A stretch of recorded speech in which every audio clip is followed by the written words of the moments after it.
Good afternoon everyone, कैसे आप सभी। हेलो, वेलकम, स्वागत है आपका अनअकैडमी यूजीसी नेट चैनल पर। तो आज स्टूडेंट हम बात करेंगे विभिन्न प्रस्तावों की। कौन कौन से प्रस्ताव है जो संसद में लाए जाते हैं और उससे रिलेटेड क्वेश्चंस भी हैं जो आपके पूछे जाते हैं। तो इन प्रस्तावों के बारे में थोड़ा बहुत आपको पता होना चाहिए। जैसे कि खास तौर पर हम बात करेंगे स्टूडेंट निंदा प्रस्ताव की, अविश्वास प्रस्ताव की, विश्वास प्रस्ताव की और कटौती प्रस्ताव की। ठीक है, तो ये क्या-क्या होते हैं और 3 तरह के कटौती प्रस्ताव होते हैं, उनके अंदर क्या-क्या है और अगर आपसे पूछ लिया जाए तो आपको पता होना चाहिए कि कौन-सा प्रस्ताव में क्या-क्या बातें बताई गई हैं, ठीक है? या किससे रिलेटेड है। क्योंकि डिटेल में पूछ लेगा क्या ये बात सही है, क्या राष्ट्रपति ऐसा कर सकता है, क्या प्रधानमंत्री ऐसा कर सकता है, क्या विश्वास लाने पर ऐसा हो जाता है? तो ऐसे आपसे डिटेल में भी पूछा जा सकता है, ठीक है? ये पूछेंगे कौन सा स्टेटमेंट करेक्ट है। तो चलिए आ जाइए स्टूडेंट, मेरा नाम है डॉक्टर बरखा। हम political science paper 1 and paper 2 दोनों की तैयारी कर रहे हैं एनटीए यूजीसी नेट की। मैंने पीएचडी किया है, एमफिल एमए सब किया है दिल्ली यूनिवर्सिटी से। 4 साल का एक्सपीरियंस है, specialise in comparative study, African studies and political science में। नेट क्वालिफाइड हूँ स्टूडेंट एंड ये मेरा कोड है बरखा 2022। मेरे नाम के साथ सिर्फ 2022 लगाना है, BARKHA एंड 2022। साथ ही साथ ये जो कोड है ना, BS10 बरखा शिवा 10, ये वाला कोड भी आप अप्लाई करना चाहें तो कर सकते हैं। डिस्क्रिप्शन बॉक्स में लिंक भी दिया है मेरा टेलीग्राम का, तो वो ज़रूर ज्वाइन कर लीजिएगा। एंड स्टूडेंट जब भी आप ज्वाइन करते हैं तो हमारे पास प्लस और आइकॉनिक 2 प्लान होते हैं। प्लस में मिलता है इंडिया के best educator live classes, PDF quizzes, structured course होता है। और एक ही कोड BS10 से या बरखा 2022 से जो है आपको सारे एजुकेटर का एक्सेस मिल जाता है। चाहे आपका सब्जेक्ट कोई भी हो, कोर्स कोई भी हो, आपको जो भी कोर्स आपने सेलेक्ट किया होगा, जैसे एनटीए कैटेगरी सेलेक्ट करी तो उसमें सारे एजुकेटर का एक्सेस आपको मिल जाता है, ठीक है? या फिर यूपीएससी, एसएससी या कोई भी एग्जाम की तैयारी आप कर रहे हैं तो उसकी कैटेगरी के सारे एजुकेटर का एक्सेस आपको देखने के लिए मिलेगा, ठीक है? उनकी क्लासेस आप देख सकते हैं। आइकॉनिक में प्लस के सारे बेनिफिट के साथ personal coach, study planner, study material, soft copy, देखो इधर सॉफ्ट कॉपी मिल जाती है, इधर हार्ड कॉपी भी मिलेगी, expert guidance and test analysis. अब एक नया ऑफर आ गया है स्टूडेंट, वर्खा 2022 या BS10 जो भी मन करे आपका, वो वाला कोड लगाकर जो है 25% तक ऑफ आप ले सकते हैं, ठीक है? 12 मंथ का कोर्स है, 13,159 रुपए का और 10,527 रुपए का 6 मंथ का कोर्स है। 25% ऑफ आपको इससे मिल जाएगा। मेरे कोड से आपको 10% और एक्स्ट्रा ऑफ मिल जाएगा। तो ऑफकोर्स आपके लिए तो फायदा ही है, ठीक है? 10,000 से भी कम का कोर्स ही आपको पड़ेगा, मतलब 9,000 कुछ का कोर्स आपको ये पड़ेगा। तो आ जाइए स्टूडेंट, शेयर कर दीजिए क्लास को, लाइक कर दीजिए एक बार। और मेरे अनअकैडमी प्रोफाइल का लिंक भी डिस्क्रिप्शन बॉक्स में दिया है, उसको फॉलो कर लीजिएगा। आज स्टूडेंट आपकी एक क्लास है, उसको आप ज्वाइन ज़रूर कीजिएगा। चलिए और बात करते हैं विभिन्न प्रस्तावों की। आ जाइए, शेयर कर दीजिए, लाइक कर दीजिए। और कोई भी डाउट हो स्टूडेंट तो आप डिस्क्रिप्शन बॉक्स में मुझे लिखकर बता सकते हैं कि मैम ये वाला मेरा क्लियर नहीं है, तो हम किसी और क्लास में आपका वो डिस्कस कर देंगे, ठीक है? तो हमारे देश के सांसदीय प्रक्रिया में 4 प्रकार के महत्वपूर्ण प्रस्ताव होते हैं। पहला होता है अविश्वास प्रस्ताव, फिर होता है विश्वास प्रस्ताव, कटौती प्रस्ताव और निंदा प्रस्ताव, ठीक है? अच्छा, जैसे मैंने बताया था स्टूडेंट, जब संसद कराया था कि अगर एक बार अविश्वास ले आया जाए, ठीक है, किसी भी लोकसभा के सदस्यों के लिए, ठीक है, जो भी सरकार उस समय पद पर रहती है, तो पूरी की पूरी सरकार को या पूरी की पूरी जिसके भी सत्ता होती है उसको इस्तीफा देना होता है। क्योंकि अविश्वास या निंदा, ये इसका मतलब हो गया स्टूडेंट कि आपने अगर मतलब आपका आपका लोकसभा में जहाँ बैठ रहे हो वहां पर आप पे कोई विश्वास नहीं कर रहा है, ठीक है? मतलब वहां के लोग आपका समर्थन नहीं कर रहे हैं। तो ये कैसे कैसे लाया जा सकता है, कैसे कैसे लगाया जा सकता है, उसकी बात हम करेंगे। तो सबसे पहले बात करते हैं स्टूडेंट निंदा प्रस्ताव की। मतलब आपकी कोई बुराई कर रहा है, ठीक है? निंदा क्या होता है? बुराई तो होता है। निंदा करना मतलब बुराई करना। तो सरकार के विरुद्ध लोकसभा में लाया जाता है, खास तौर पर लोकसभा में ही लाया जाएगा, क्योंकि आपको पता है कि लोकसभा के चुनाव तो होते रहते हैं, राज्यसभा में 2/3 बहुमत से होता है, ठीक है? तो ऑफ कोर्स यहाँ पर सॉरी 2/3 जो है वहां पर लोग जो है 1/3 सॉरी 1/3 जो है वहां पे लोग रहते हैं और 1/3 जो है वो निकलते रहते हैं, ठीक है? 1/3 लोग निकलते रहते हैं राज्यसभा में। चलिए, तो यस, इसको छोड़ देते हैं, अभी राज्यसभा की बात नहीं कर रहे हैं हम, यहाँ पे लोकसभा की बात कर रहे हैं। जितने भी प्रस्ताव है ज्यादातर लोकसभा में ही लाए जाते हैं, पहली चीज तो ये ध्यान रखनी। और दूसरी चीज ज्यादातर विपक्ष के द्वारा लाए जाते हैं। ठीक है, विपक्ष के द्वारा लाए जाते हैं। क्यों लाए जाते हैं? मान लो कोई सरकार अनशंट काम कर रही है, मतलब इसका मतलब है कि ऐसा काम कर रही है जो उसको नहीं करना चाहिए, या फिर अपने हद से ज्यादा खर्चा कर रही है, अपना हद से ज्यादा कोई ऐसा काम कर रही है जो लोगों के हित में नहीं है। और विपक्ष हमेशा होता है, विपक्ष का काम क्या है? उसकी बुराई करना। ठीक है, सरकार जो है उसकी बुराई निकालना कि, और विपक्ष का काम सबसे ज्यादा अच्छा भी है, ये भी कह सकते हैं।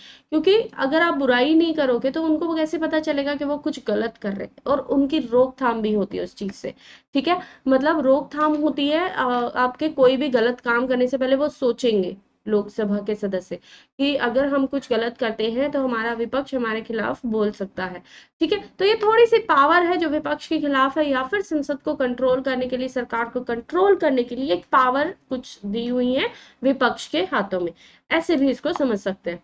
ठीक है, चलिए, तो सबसे पहले सरकार के विरुद्ध लाया जाता है। ठीक है, सरकार पसंद नहीं है किसी को, मान लो मोदी सरकार है और वो किसी को पसंद नहीं है, तो विपक्ष क्या करेगी? इनकी बुराइयां ढूंढेगी और इनमें बुराइयां बुराइयां निकाल के बोलेगी कि भाई ये चीजें हैं और ये आपको चेंज करना चाहिए।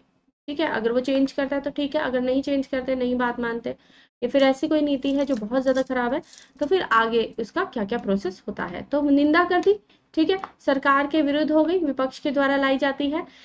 आपकी कोई नीति, जैसे मैंने बताया, आप कोई काम कर रहे हैं उसके खिलाफ होता है। देखो यहाँ पे लिखा भी है, एक नीति विशेष या कार्यक्रम विशेष से कोई सहमत नहीं है। निंदा प्रस्ताव कब लाया जा रहा है?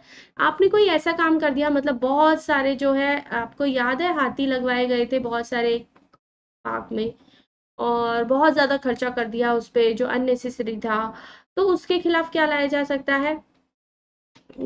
आपकी जो है कार्यक्रम, जो काम था ये सही नहीं था, उसको किसी और काम में भी लगाया जा सकता था। तो ये हमने एक एग्जाम्पल देके बता दिया कि आपके कार्यक्रम से हम सहमत नहीं है, इसलिए आपके विरुद्ध हम निंदा प्रस्ताव ला रहे हैं, हम आपकी नीति से खुश नहीं है। आपने जो कार्यक्रम बनाया, आपने जो नीति बनाई, या जैसे कि बहुत सारी नीतियां, हम डीमोनेटाइजेशन हो गया आपका, और भी एक दो चीजें अगर आप देखोगे, बहुत सारे, देखो हर सरकार, कोई भी पक्ष विपक्ष दोनों चीज होती है ना।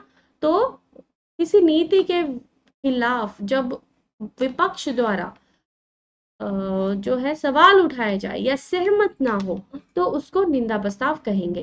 तो यदि सरकार के विरुद्ध निंदा प्रस्ताव लाया जाता है और लोकसभा में पारित हो जाता है, तो सरकार का लोकसभा में बहुमत के संदर्भ में संशय की स्थिति हो जाती है। ठीक है, मतलब मान लो सरकार की, देखो अब देखो किसी की भी सरकार होगी तो ऑफ कोर्स उसके ज्यादा लोग होंगे ना। ठीक है, मान लो 200 लोग उस सरकार के उस लोकसभा में बैठे हैं, और मान लो निंदा प्रस्ताव लाया जाता है। ठीक है, निंदा प्रस्ताव लाया जाता है, और क्या होता है? वोटिंग हुई, और वोटिंग में क्या हुआ? उस निंदा प्रस्ताव के खिलाफ, मतलब आपके साथ वाले लोग ही आपके साथ नहीं है। ठीक है, निंदा प्रस्ताव के खिलाफ वोट होती है, और ज्यादा वोट जो है ज्यादा मिल जाती है, प्रस्ताव पारित हो जाता है। तो इसका मतलब ये हो गया, आपकी निंदा की जा रही है, आपकी बुराई की जा रही है। ठीक है, आपका वो कार्यक्रम या नीति जो है वो गलत है। ठीक है, तो एक संशय की स्थिति उत्पन्न हो जाएगी, यहाँ पे शंका होगी कि भाई आपकी सहमति वाले लोग भी, आपसे आए सरकार के लोग भी आपके विरुद्ध है। ठीक है, तो तब क्या क्वेश्चन उठ जाएगा? क्या आपका संसद में बहुमत है भी या नहीं, है ना? ये क्वेश्चन उठ जाएगा कि आपके साथ कितने लोग हैं। अब ये वाला जो है इस सवाल पे आ जाते हैं। तो जब भी निंदा प्रस्ताव, अविश्वास प्रस्ताव या कोई भी प्रस्ताव लाया जाता है, ठीक है, जो सरकार के विरुद्ध है, हमेशा सरकार को अपनी बहुमत सिद्ध करना पड़ेगा। अगर वो अपना बहुमत सिद्ध करने में असफल रहती है सरकार, तो उसको इस्तीफा देना पड़ेगा। ठीक है, सरकार को हमेशा बहुमत सिद्ध करना पड़ेगा, नहीं तो इस्तीफा देना पड़ेगा। ठीक है, ये मैं 2 बार इसलिए बोल रही हूँ क्योंकि ये इंपॉर्टेंट पॉइंट है। चलिए, तो यह समूचे मंत्रिपरिषद के विरुद्ध, एक मंत्री के विरुद्ध, दोनों के विरुद्ध भी लाया जा सकता है। हो सकता है किसी एक मंत्री के विरुद्ध लाया जाए, हो सकता है कि बहुत सारे लोगों के या एक मंत्री ग्रुप के खिलाफ लाया जाए। ठीक है, तो एक के खिलाफ भी हो सकता है, ग्रुप के खिलाफ भी हो सकता है, सरकार की नीति के विरुद्ध होता है, या उनके किसी कार्यक्रम के विरुद्ध होता है, लोकसभा में लाया जाता है, विपक्ष के द्वारा लाया जाता है, खास तौर पर सरकार के विरुद्ध होता है, और ऐसे में बहुमत अपना सिद्ध करना पड़ता है सरकार को, क्योंकि उसे संशय हो जाता है। आई होप सो कि ये आपको समझ आ रहा होगा। चलो, तो जैसे कि मान लो धन विधेयक है। धन विधेयक कहाँ पे आता है स्टूडेंट? लोकसभा में आता है, राज्यसभा में तो नहीं आता। धन विधेयक अगर आता है, धन से रिलेटेड कोई प्रस्ताव, या उसको पारित करने में, जैसे बजट भी है ना, तो बजट भी एक धन विधेयक है। हमारा कब आता है? फरवरी में आता है, फैब के लास्ट वीक में, ठीक है। तो अगर उस समय में सरकार टाइम से बजट नहीं पारित कर पाती कि किसको क्या देना है क्या नहीं, उसमें भी विफल रहती, तो भी निंदा प्रस्ताव लाया जा सकता है। क्या लाया जा सकता है? निंदा प्रस्ताव, ठीक है। धन विधेयक पारित करने में अगर विफल होती है तो पहला चीज हो गया। बहुमत साबित करने में विफल होती है तो, ठीक है। आपकी नीति के विरुद्ध है तो, ठीक है। तो लोकसभा से राष्ट्रपति के अभिभाषण के लिए राष्ट्रपति से लोकसभा से धन्य प्रस्ताव, वोट ऑफ थैंक्स पारित करने में विफल होती है तो, थर्ड नंबर, तो भी आपके विरुद्ध निंदा प्रस्ताव लाया जा सकता है। वोट ऑफ थैंक्स क्या होता है स्टूडेंट? जब नई नई लोकसभा बनती है ना, तो आप राष्ट्रपति आते हैं आपको जो है धन्यवाद देने के लिए, या लोकसभा को, ठीक है, पारित करने के लिए, लोकसभा स्टार्ट करने के लिए, तब राष्ट्रपति अभिभाषण देते हैं, ठीक है। जैसे ही नई लोकसभा स्टार्ट होती है, जैसे ही नई सारी संसद स्टार्ट होती है, तो राष्ट्रपति जब अभिभाषण देते हैं तो उसको वोट ऑफ थैंक्स बोला जाता है, उसको as a word vote of thanks बोलते हैं। तो मान लो राष्ट्रपति आने से मना कर दे कि मुझे ये सरकार पसंद नहीं है, तो भी उस समय भी जो जो भी सरकार होगी उसको अपना, मतलब ये एक निंदा प्रस्ताव के समतुल्य माना जाएगा, उसको अपना जो है वोट साबित करना पड़ेगा दोबारा वोटिंग करके, ठीक है, आपस मतलब संसद के लोगों में, कि संसद के लोगों में ही लोकसभा में उनका बहुमत है या नहीं है, ठीक है। तो वो भी निंदा प्रस्ताव के समतुल्य ही माना जाएगा यदि आप वोट ऑफ थैंक्स नहीं प्राप्त कर पाते हैं राष्ट्रपति से। यह भी सरकार की नीतियों की निंदा होगी, सरकार को लोकसभा में विश्वास मत प्राप्त करना होगा, ठीक है। तो इस सरकार की निंदा की तरह, मतलब राष्ट्रपति ने एक तरीके से उसकी निंदा कर दी कि मुझे तो ये सरकार नहीं पसंद, मैं तो इसको वोट ऑफ थैंक्स नहीं दूंगा। फिर आते हैं स्टूडेंट अविश्वास प्रस्ताव। अविश्वास प्रस्ताव क्या होता है? अविश्वास प्रस्ताव होता है विपक्ष के द्वारा सरकार के विरुद्ध लोकसभा में। मैंने यही बोला, यह चीज आपको ध्यान रखनी, सारे प्रस्ताव विपक्ष के द्वारा सरकार के विरुद्ध और लोकसभा में, ठीक है। अब जो अविश्वास प्रस्ताव है उसका नियम नंबर है 98, ठीक है। यदि सरकार, मान लो यदि सरकार, जो सरकार है, पहले तो लाया कैसे जा सकता है ये देख लो। देखो, लोकसभा में 50 सदस्य अगर खड़े होके मांग कर देना कि भाई हम 50 सदस्य हैं, हम खड़े होके बोल रहे हैं कि हमें ये सरकार पसंद नहीं है, विपक्ष की बात कर रही हूँ मैं, ठीक है, विपक्ष या पक्ष वाले भी, तो भी, ठीक है। तो 50 सदस्य भी अगर खड़े होके मांग कर दे लोकसभा में, इंपॉर्टेंट है, तो आपके खिलाफ अविश्वास प्रस्ताव लाया जा सकता है।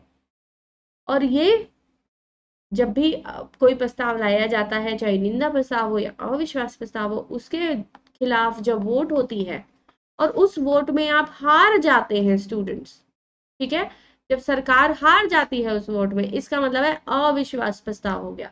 कोई आप पे विश्वास नहीं करता, ये सरकार तो, ठीक है, सही नहीं है, मतलब, तो अविश्वास प्रस्ताव हो जाता है। ऐसे में क्या होगी? ऐसे में कारण बताने की भी जरूरत नहीं है कि आप क्यों अविश्वास प्रस्ताव ला रहे हो।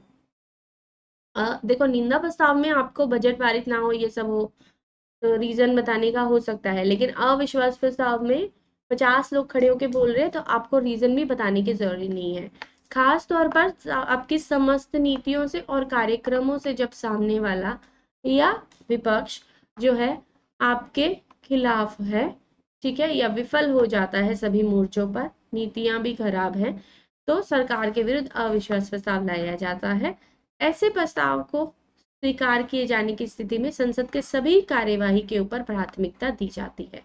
अविश्वास प्रस्ताव का चर्चा के उपरांत अनिवार्य रूप से मतदान होता है, ठीक है। एक बार अविश्वास ला दिया, चर्चा हो गई, उसके बाद पक्का ही पक्का क्या होगा, वोट होगा। वोट में अगर हार गए तो इस्तीफा देना पड़ेगा, जीत गए तो आप वही स्थिति जो आपकी है वो बनी रहेगी। ठीक है, आप जिस पद पर हैं वो बनी रहेगी। तो एक परिचर्चा से शुरू होता है, एक डिस्कशन से शुरू होता है अविश्वास प्रस्ताव। सरकार के ऊपर एलिगेशंस लगाए जाते हैं, ये तभी तो लोकसभा में आपने देखा है संसद में कैसे लड़ रहे होते हैं, वही तो काम कर रहे होते हैं कि एक दूसरे के प्रति एलिगेशन लगाना, ये बुरा है, वो बुरा है, इसकी नीति बुरी है ना। तो ये सारी चीजें एक डिस्कशन से शुरू होता है, सरकार के ऊपर आरोप लगाए जाते हैं और फाइनली अंतिम जो वक्तव्य होता है, मतलब अपने डिफेंस में अगर कुछ बोलना है तो प्रधानमंत्री बोलते हैं। ठीक है, उनका सरकार की सफलताओं को गिनाते हैं कि अगर हमने ये काम हमारा नहीं हो पाया, कोई बात नहीं, हम इतने दिन में कर लेंगे, और ये वाला जो है हमने ऐसे ऐसे अच्छे काम भी तो किए हैं, अगर हमसे कोई बुरा काम हो गया तो हमने अच्छे काम भी किए हैं। ठीक है, अविश्वास प्रस्ताव लोकसभा में अगर पारित हो जाता है, मतलब लोकसभा में सारे सदस्यों से बहुमत उसको मिल जाता है, तो केंद्रीय मंत्रिपरिषद खत्म हो जाएगी या सरकार को इस्तीफा देना होगा। ठीक है, मतलब पूरा लोकसभा भंग हो जाएगी एक तरीके से। सबसे पहला अविश्वास प्रस्ताव नेहरू सरकार के विरुद्ध 1963 में लाया गया था, बहुत इंपॉर्टेंट है। फिर आता है विश्वास प्रस्ताव। अविश्वास प्रस्ताव का उल्टा, कि आपको अपना विश्वास साबित करना है। ठीक है, ये खुद सरकार के द्वारा लाया जा सकता है। विश्वास प्रस्ताव के लिए आपको विपक्ष की जरूरत नहीं है, ये सरकार खुद लाती है। ठीक है, ये चीज ध्यान रखना। स्व प्रेरित प्रयास है, क्यों लाती है, अपना बहुमत सिद्ध करने के लिए। मान लो किसी ने एलिगेशन लगा दिए, तो बोलेंगे आपके एलिगेशन से क्या होता है, ज्यादातर लोग तो हमारे समर्थन में है, उसने वोट कराया तो विश्वास प्रस्ताव लेके आ गया। ठीक है, इस तरह से आमतौर पर विश्वास प्रस्ताव की चर्चा प्रधानमंत्री से ही शुरू होती है। ठीक है, और विश्वास प्रस्ताव पारित करने में अगर असफल हो जाता है तो पता ही है आपको, अविश्वास हो जाएगा, और अविश्वास हो गया तो क्या होगा, मंत्रिपरिषद खत्म हो जाएगी, है ना। और इस तरह से क्या हुआ था, बीच में गठबंधन वाला जो प्रोसेस आया था, क्योंकि सरकार के खिलाफ, मतलब अपने ही लोग जो है आपका साथ नहीं दे रहे थे, छोड़ छोड़ के जा रहे थे सरकार को, तो वो गठबंधन वाली जो चीज है वो इसी समय में, ठीक है, आई थी।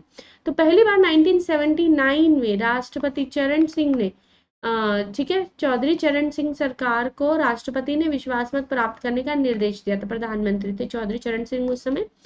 ठीक है, लेकिन चौधरी चरण सिंह को पता था नहीं होने वाला, तो उसने उससे पहले ही क्या किया, त्याग पत्र दे दिया। ठीक है, ऐसे ही नरसिम्हा राव सरकार के लिए राष्ट्रपति ने बोला कि विश्वास मत, ठीक है, राष्ट्रपति भी बोल रहा है विश्वास पत्र लेकर आओ, विश्वास मत लेकर आओ। तो नरसिम्हा राव ने ये विश्वास मत वोट किया और जीत भी गया। ऐसे ही वीपी सिंह और देवगौड़ा सरकार ने भी विश्वास मत पेश किया था, लेकिन वो हार गए, उन्हें इस्तीफा देना पड़ा। ठीक है, तकनीकी रूप से विश्वास और अविश्वास प्रस्ताव लाने का कोई ऐसा टेक्निकल मुद्दा नहीं है, संसदीय कोई माध्यम नहीं है। जब भी ऐसा लगे कि सरकार बहुमत खो रही है, सरकार को सत्ता में रहने का अधिकार ना हो, विपक्ष उसके ज्यादा विरुद्ध हो। ठीक है, परंपरा जो है ये विश्वनाथ प्रताप सिंह ने शुरू करी थी। ठीक है, सामान्य तौर पर और जबकि परंपरागत रूप से जो है इसके विरुद्ध अविश्वास प्रस्ताव लाया जाता है। ध्यान देने योग्य बात यह है कि अगर एक सत्र में एक बार से ज्यादा अविश्वास प्रस्ताव नहीं लाया जा सकता, ऐसे नहीं है कि बार बार आप जो है, ठीक है, सत्र क्या आपके अलग अलग सत्र होते हैं, ठीक है, एक बार में इससे ज्यादा, एक बार से एक ही बार में लाया जाए, एक बार लाया जाए। ठीक है, एक सत्र में एक बार, एक से ज्यादा नहीं, ये नहीं है कि बार बार आप लगा रहे हैं। अविश्वास प्रस्ताव लाने के लिए किसी को कारण बताने की जरूरत नहीं है, जैसे कि स्थगन प्रस्ताव में या ध्यानाकर्षण प्रस्ताव में होता है। फिर होता है कटौती प्रस्ताव, इंपॉर्टेंट है, नीतिगत कटौती, मितव्यय कटौती और सांकेतिक कटौती। ठीक है, ये 3 प्रकार की कटौती होती है। बजट के लिए लाई जाती है, जब बजट कोई मांगती है सरकार, ठीक है, सरकार के विरुद्ध लोकसभा में आता है ये भी। ठीक है, ये भी लोकसभा में, मान लो कोई भी जो है राष्ट्रपति आपके अनुदान जो आपने मांगा है उससे खुश नहीं है, ठीक है, तो अब वो ये नीतिगत कटौती करेगा। नीतिगत कटौती क्या होगा, इसके तहत अनुदान की राशि को घटाकर 1 रुपया कर दिया जाएगा। मान लो एग्जाम्पल में देती हूँ, एक सरकार है, उसने मुझे बोला, उसने सरकार को बोला, राष्ट्रपति को बोला उसको 1 लाख रुपए चाहिए। ठीक है, 1 लाख रुपए चाहिए, तो कहेगा किस काम के लिए चाहिए, वो कहेगा इस काम के लिए चाहिए, बोलेगा ठीक है 1 रुपया दे रहा हूँ मैं तुझे। ₹1 देगा उसको। क्यों? बोलेगा तूने जो काम बताया वो सही नहीं था, मुझे पसंद नहीं आया, नीतिगत कटौती हो गई। ठीक है, क्या किया? ₹1 दे दिया, नीतिगत कटौती हो गया। मित व्ययी कटौती क्या हो गया? व्यय की राशि को घटाना। मान लो किसी ने क्या किया, ₹1000 मांगे हैं तो उसको ₹999 दे दिए या ₹800 दे दिए, ये हो गया मित व्ययी कटौती। मतलब आप फालतू खर्चों के लिए हमारे पास पैसे नहीं है ऐसा बोल के, क्या बोलते हैं, ऐसा बोलते हैं कि हमारे पास फालतू कामों के लिए पैसे नहीं। कुछ कुछ होता है ना कि हमें बिजली के लिए भी दे दो, इसके लिए भी दे दो, उसके लिए भी दे दो, ये पैसा भी दे दो, पर सरकार का अपना बजट होता है ना। तो सबके लिए तो एक निश्चित राशि तक उसको घटा दिया जाता है कि भाई इतने में जब तुम्हारा ₹1000 की जगह ₹800 में काम चल रहा है तो आप ₹1000 क्यों मांग रहे हो, मैं तो ₹800 दूंगा आपको। ठीक है, तो वो होता है मित व्ययी कटौती। फिर होता है स्टूडेंट सांकेतिक कटौती। सांकेतिक कटौती में क्या होगा, आपकी जितनी भी राशि मांगी, मान लो ₹1000 मांगे तो सिर्फ ₹100 घटा के दे दिया। ₹1,00,000 मांगे तो उसमें से सिर्फ ₹100 घटा के दे दिया। ठीक है, तो ये सांकेतिक रूप से मांगी गई कटौती होती है। मांगी गई अनुदान राशि को सांकेतिक रूप से ₹100 की कटौती कर दी जाती है। आपकी नीति के विरुद्ध नहीं है, आपकी राशि के विरुद्ध नहीं है। ठीक है, आपने जो पहले काम किए हैं उनके विरुद्ध है। मतलब काम टाइम से नहीं करना, सड़क बनाने के लिए ₹1,00,000 मांगे लेकिन टाइम से काम नहीं कर रहे हो तो पहले ही ₹100 काट के दे दिए, मुझे पता है तू ढंग से काम नहीं करेगा, तुझे पहले में कम करके दे रहा हूँ। ठीक है, फिर आता है आपका धन्यवाद प्रस्ताव होता है। स्टूडेंट धन्यवाद प्रस्ताव क्या होता है, जो सामान्यतः 3 से 4 दिन तक इसमें चर्चा होती है। चर्चा के बाद मतदान होता है। राष्ट्रपति लोकसभा के चुनने से पहले संसद में संयुक्त रूप से संबोधित करता है। 87 के अंतर्गत ना धन्यवाद की दी गई, वही वोट ऑफ थैंक्स की जो मैं बात कर रही थी। नया जब भी लोकसभा बनेगा, राष्ट्रपति आएगा, उसको संबोधन करेगा।